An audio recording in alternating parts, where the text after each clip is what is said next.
জামাইরে ডাইকা নিল, নিয়া বলল যে তোরা কি ওর সাথে এরকম এরকম কিছু করছস? ম্যাডামের জামাই অস্বীকার চায়। প্রথম ম্যাডাম অস্বীকার গেছে যে না এরকম কিছু করেনি আমার জামাই। আচ্ছা, এটা তো আপনার সাথে ওমানে হয়েছে। এরপরে লাস্টে কি করেছে সেটা একটু বলুন। লাস্টে যে আমার মারপিট করলো, পরে আমি পলাইলাম। পলায়ে চলে আসছে। মানে ওরাই আপনাকে লাস্ট বাংলাদেশে পাঠায় দিয়েছে। হ্যাঁ, পরে মানে এম্বাসি থেকে হেরা খবর দিয়ে নিছে পুলিশ। খবর দিয়ে নেওয়ার পরে হেরা আমার কাছে আগে জিজ্ঞেস করছে যে তোর সাথে কি কি হয়েছে। পরে আমি বলছি এরকম এরকম হেরা করে আমার সাথে। তারপরে জিজ্ঞেস করছে, আবার প্রথম হেরা জামাই বধূজন অস্বীকার যায় যে না এরকম কিছু হয় নাই ওর সাথে। তারপর আমি বলছি ম্যাডাম দেখ তোর বাচ্চা আছে, তোর মাইয়া আছে, মিথ্যা কথা বলবি না, আল্লাহর গজব পড়বো তোর উপরে। তারপর স্বীকার গেছে, বাচ্চার কসম দেওয়ার পরে স্বীকার গেছে। তারপরে হেরা বলছে যে তাহলে আপনারা টিকিট কেটে দিবেন আর চলে যাবে। তারপরে 1 সপ্তাহের ভিতরে টিকিট কেটে দিছে, তারপরে আমি চলে আসছি। আচ্ছা, তুই যে মানে আপনি ওইখান থেকে বাংলাদেশে চলে আসছেন, এসে আবার কি জর্ডান গিয়েছে? বাংলাদেশে আসার কতদিন পর আপনি জর্ডান গিয়েছেন? বাংলাদেশে আসার পরে মানে 1 বছর পরে আমি জর্ডান মানে 1 বছর পর। আচ্ছা, আপনি তো একজন প্রবাসী নারী ছিলেন। আপনি জানতেন প্রবাসে গেলে একটা মেয়ের নিরাপত্তা নাই। হ্যাঁ? মেয়েরা একটু লাঞ্ছিত হয়।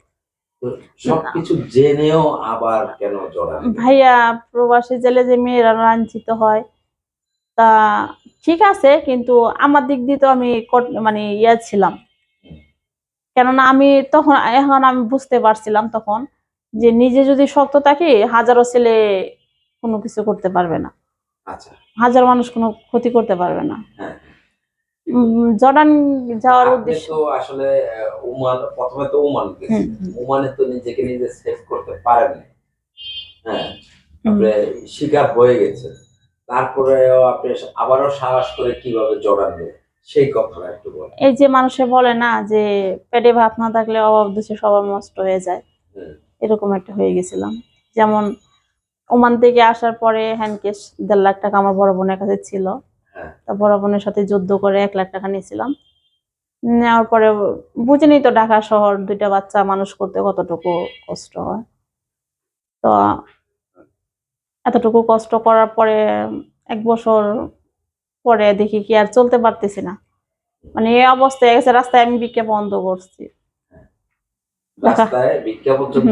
গুলশান যায় আমি ভিক্ষা বন্ধ করছি, শরমের কথা না, আমি ভিক্ষা বন্ধ করছি। মানে এই ভিক্ষা পর্যন্ত কেন আপনার মতো দেখতে এত সুন্দর একজন নারী, ইয়াং নারী ভিক্ষা কেন করা লাগলো সেই কথা একটু ভাইয়া আমার আব্বা রিক্সা চালায়, আমার মা কোনো কাজ করে না যেহেতু বয়স্ক।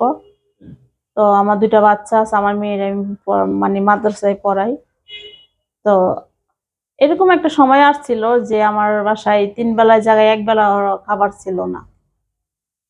তখন বাধ্যতাময় আমার যাওয়া লাগছে। আচ্ছা, তো আপনি কোনো কাজ করতে পারেন না? যেমন গুলশান বনানীতে অনেক মানুষ বাসায় কাজের লোক নেয়, বিভিন্ন কাজের লোক নেয়। তো সেই ধরনের কোনো কিছু বেছে না নিয়ে আপনি কেন ভিক্ষা করার কাজটা বেছে নিলেন? ভাই আমি একটা প্রবাসী, প্রবাস থেকে ঘুরে আসে মানে কেউ কাজ করতে চায় না, কাজ করতেই চায় না, আর ভিক্ষা তো দূরের কথা।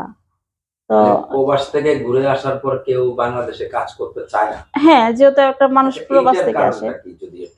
কেননা সবাই বলে যে প্রবাসী থেকে কাজ করে কি করছো? তো বাংলাদেশে এসে যদি কাজই করা লাগবে তো প্রবাসী গেছো কেন? তো গুলশানে যে আপনি বলেন গুলশান কাজ আছে এটা সেটা, হ্যাঁ সব জায়গায় কাজ আছে কিন্তু ঘুষের মাধ্যমে। ঘুষ দিতে পারলে কাজ আছে, নাহলে কাজ নাই। আর হ্যাঁ কাজ ঘুষ ছাড়া কাজ আছে, একসাথে একজনের সাথে এক বিছানায় যাও তাহলে তোমার কাজ দিবে। মানে বিছানায় না গেলে কি কাজ পাওয়া যায় না? আমার তো মনে হয় গুলশানে এরকমই। মানে গুলশানে বাসায় কাজ করতে হলে বিছানায় যেতে হবে?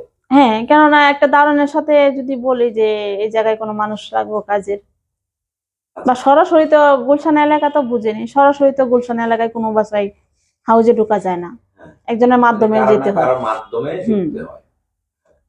তার মাধ্যমে যেতে চাইলে বলবে কি যে এত টাকা দাও, এত টাকা যদি না থাকে তো তুমি আমার সাথে সম্পর্ক করো, আমার বাসায় এসো, বাসায় যাইলে হাত ধরবে, এরকম একটা অফার করবে। ভাই অনেক ঘুরছি, ঘুরা তো তারপরে আসলে কোনো ফায়দা পাইনি। আপনার সাথে এমন ঘটেছে কিনা যে আপনি বাসায় গেলেন কাজে, একজনের সাথে কথা হলো, হওয়ার পরে আপনার সাথে এরকম কোনো ঘটনা ঘটেছে কিনা? হ্যাঁ, অবশ্যই। তো একটু বলেন না ডিটেইলস। এই মানে কিভাবে কেমনে কি হলো? একদিন আমি মানে আমার আম্মু বলতেছে যে একটা চাকরিতে ঢুকে যা, হুম, এরকম শরম, তুই ইয়াং বয়সে একটা মাইয়া, কত বছর তোর, 24 আর 27 বছর মানে হইছে, হবে 27 বছর। তো এরকম মাইয়া ইয়া করা যায় না, তুই একটা চাকরি নে, কষ্ট আচ্ছা, মষ্ট করে চলে যা মনে। হুম, পরে মানে একটা মেডিকেলের বিষয়ে, মানে মেডিকেলের চাকরির জন্য গেছিলাম, মানে নার্সের যে একটা চাকরি। যাওয়ার পরে হ্যাঁ কথা বলছি, মানে যে হেড, তার সাথে কথা বলছি, বলছে 1 তারিখে এসো। মানে যার মাধ্যমে হয়েছে পরিচয়টা, হুম, তো সে করতেছে কি, আচ্ছা ঠিক আছে, তো আপনি 1 তারিখে আসেন, আপনি সবকিছু নিয়ে আসা চাকরিতে ঢুকেন, মানে আইডি কার্ড এটা সেটা সব নিয়ে আসেন। আমি বলছি ঠিক আছে, তো এখন আমরা চলে যাই, পরে আসবো, 1 তারিখে আসবো। নাম্বার টাম্বার সব দিয়ে আসছি। তো মানে দোতলায় মানে ইয়াটা চেম্বারটা, নিচতলায় আসছি, বলে কি চলো যে আমার রুমে যাই, চা নাস্তা খাওয়া দাওয়া করে যাবানে। কিন্তু তখন আমি ছিলাম না, আমার সাথে আরেকজন ছিল, দুইজনে গেছিলাম। তার জন্য মনে হয় আল্লাহ একটু সেভ করছে। আচ্ছা, আচ্ছা, হ্যাঁ, যাওয়ার পরে হাদের রুমে বসলাম, বওয়ার পরে মানে এখানে চা আনা দিল।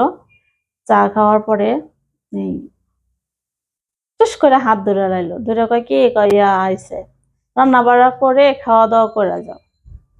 তো যেহেতু হাতটা ধরছে, তো অবশ্যই তার ভিতরে কিছু একটা আছে। এমনি আপনার সাথে তো এরকম কিছু ঘটে নাই। না না না, এরকম জাস্ট কিছু হাত না। হ্যাঁ, ধরেছে। হাত ধরছে, আজকে হাত ধরছে, কালকে যে এরকম কিছু বলবো না তার কোনো শিওর আছে? তো অপরিচিত মানুষের হাত কেউ কোনোদিন ধরতে পারে?